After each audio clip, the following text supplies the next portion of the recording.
Hello and welcome everybody to another episode of r/ProRevenge. My name's Ryan, the official host here at Reddit Voice, and I look forward to bringing you guys today's video.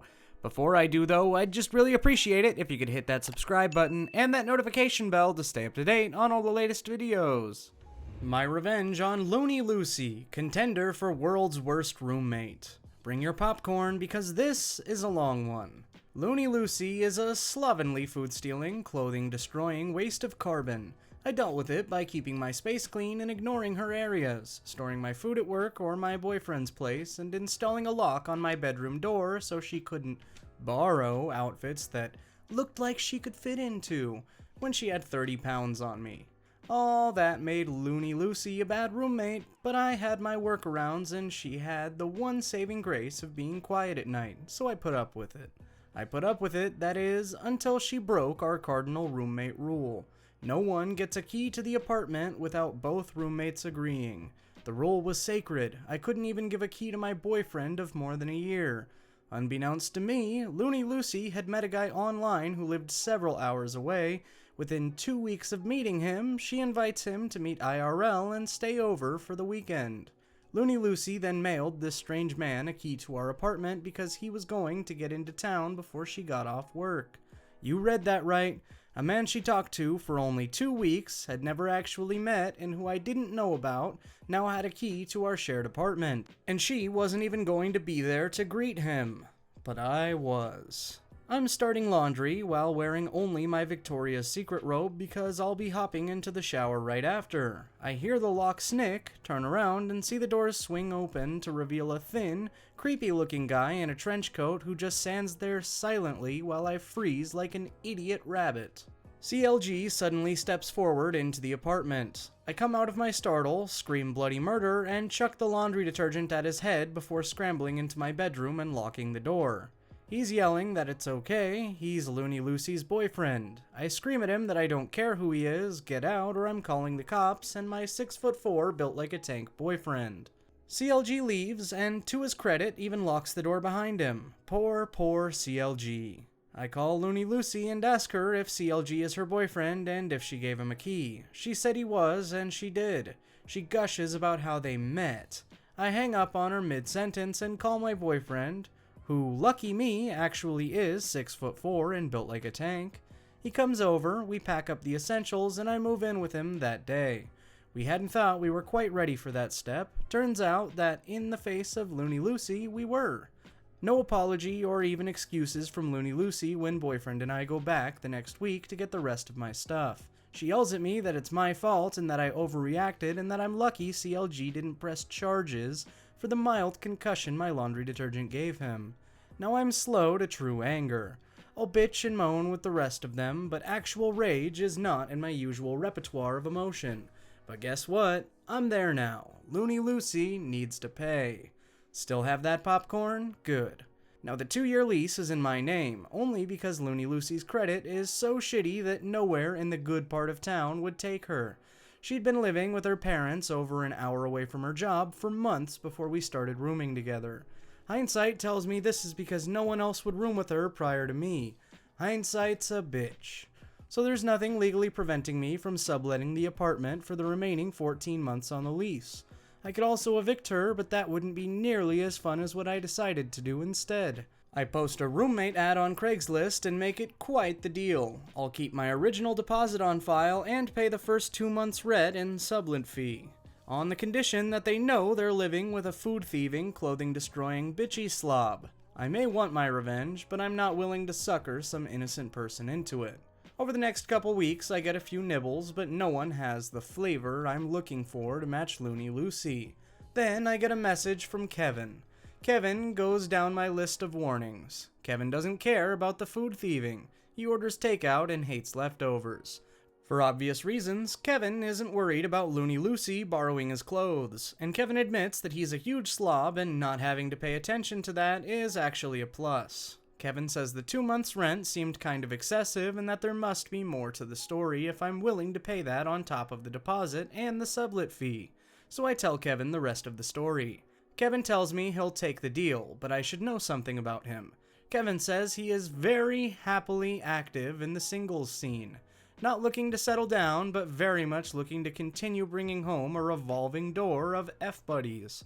Sometimes they'll stay for a couple days or a week at a time, so it's good to know the key rule isn't really that big a deal. I tell him it sounds like he and Looney Lucy will be a good roommate match. Kevin fills out the paperwork, leasing office does its credit/background check and gives it the green light. I mail Kevin my key. Kevin moves in, and I get a frantic call from Looney Lucy about a strange man showing up saying he lives there with her now. I tell her that's right, he does, and explain the subletting process. She starts raging at me, I hang up and mute her calls. Over the next few days, I get a lot of voicemails. Some raging, some whining, some begging. Looney Lucy has been forced to clean and take out the trash like a slave or something because Kevin doesn't bother. Looney Lucy can't move out because she can't get a lease anywhere else and her parents won't let her move back home. Looney Lucy has to keep paying her half of the rent because Kevin told her if she stopped, he'd change the locks and move all her stuff out. After a few weeks of radio silence, Looney Lucy calls again and I decide to pick up. She tells me she's so happy to get a hold of me. I have to do something. Kevin is now bringing men home every couple nights and sometimes they don't leave for days and days. Yeah, having a roommate who hands out keys without your consent to guys you don't know is a bitch, isn't it? Edit 2, thank you, you/Sin Visithgoth, for popping my gold cherry. Is that a thing? I'm gonna say it's a thing.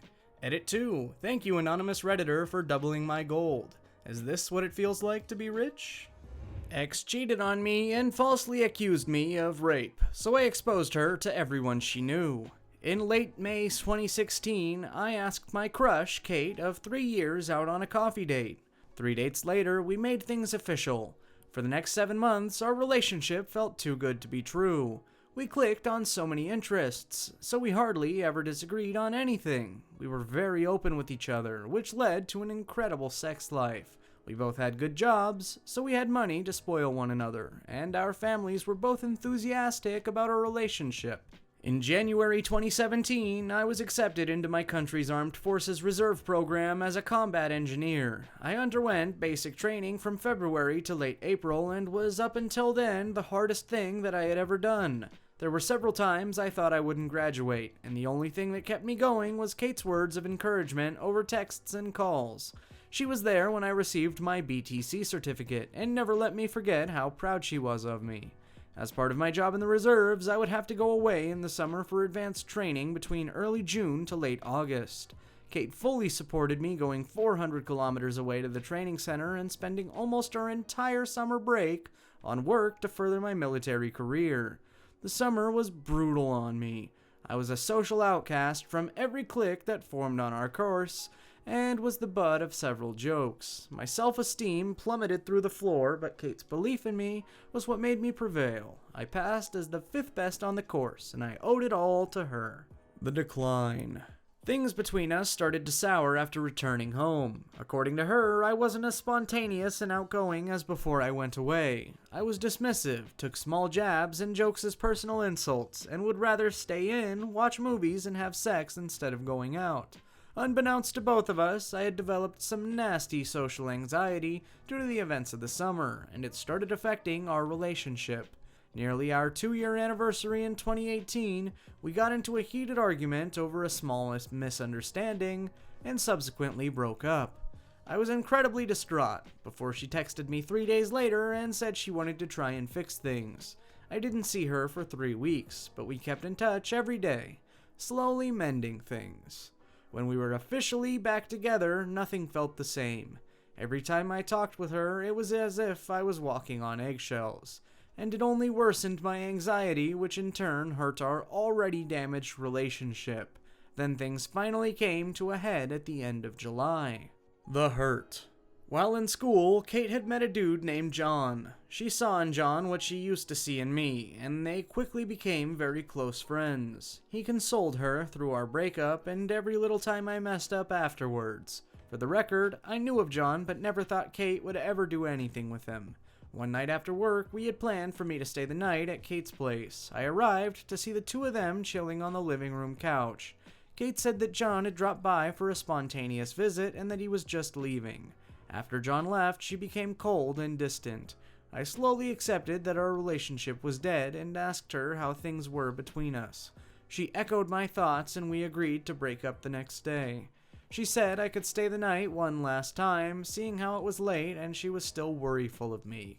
From there on, until she fell asleep, Kate became uncharacteristically glued to and protective of her phone.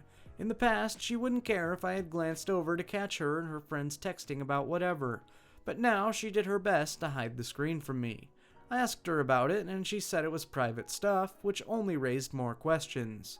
After she fell asleep, curiosity got the better of me. I unlocked her phone, I knew her passcode, and found hundreds of messages between her and John. Messages about how she was now single, how exciting it was that they could now be a couple in public, and laughing at me about every little thing I did.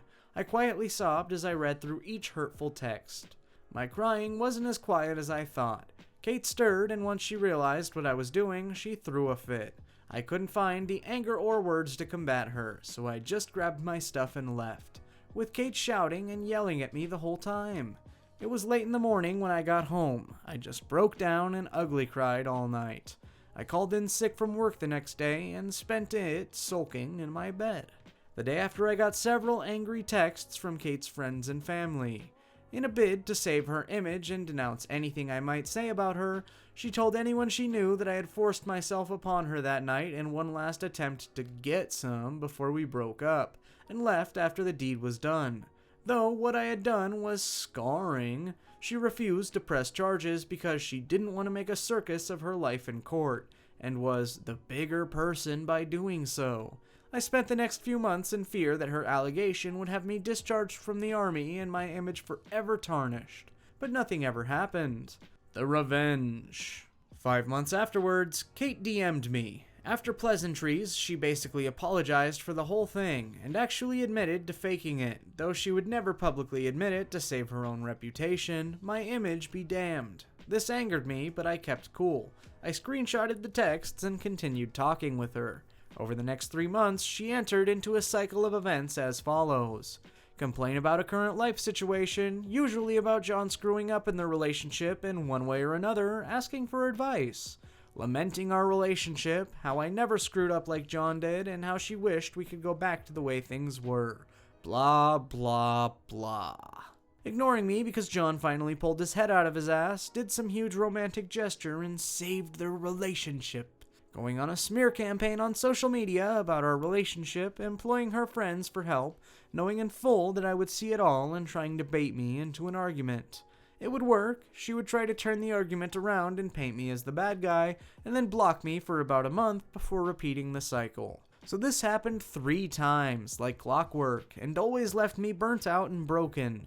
But a part of me wanted it to happen. Each time it did, I took screenshots of every damning thing she said. I had a full SD card of everything I compiled before I finally decided, it's time. Making several picture copies of the worst text messages I caught, I bought several manila envelopes and mailed them to everyone I thought would matter to Kate. Her parents, grandparents, extended family she was super close with, best friends, work boss, co-workers, teachers, whoever I could find a mailing address for. I made sure that anyone getting the envelope would know that the texts were between me and Kate, and sent them off. Within 3 weeks, I got results. Some of the people who messaged me to shame and insult me before now apologized for their words. My favorite was from her own parents, who went on to say that they were deeply sorry about their daughter's behavior, how they raised her to be better than now she acted, and pleased to not pursue any legal actions. The thought had crossed my mind, but I didn't have the money nor the mental fortitude to fight a legal battle. I told them I'd think about it and that they'd be the first to know besides Kate if I did. Kate sent me some texts as well with things like, "How could you betray my trust like that?" or "You ruined my life, you bastard." I didn't reply, I just read every angry text that flew in with a satisfied grin and blocked her when they stopped. I never fully found out how badly her life was affected by my revenge. But I do know that she dropped out of school and no longer has a job. I hope John was worth it. TLDR, girlfriend cheated on me and falsely accused me of rape to cover it up. I endured her shit for a year, gathering evidence against her via text messages, and socially nuked her life. Edit. Thank you all so much for the kind words and support. A lot of people have been worrying about my mental state, so I thought I'd relive those worries. I've been seeing a therapist for 3 months now and have made significant progress. I can't begin to explain how much I owe her for helping me regain some semblance of normalcy in my life. And with that, folks, we've reached the end of today's video. If you liked it, be sure to leave a like and also subscribe. As always, my name's Ryan, the official host here at Reddit Voice, and I look forward to seeing you guys in the next video.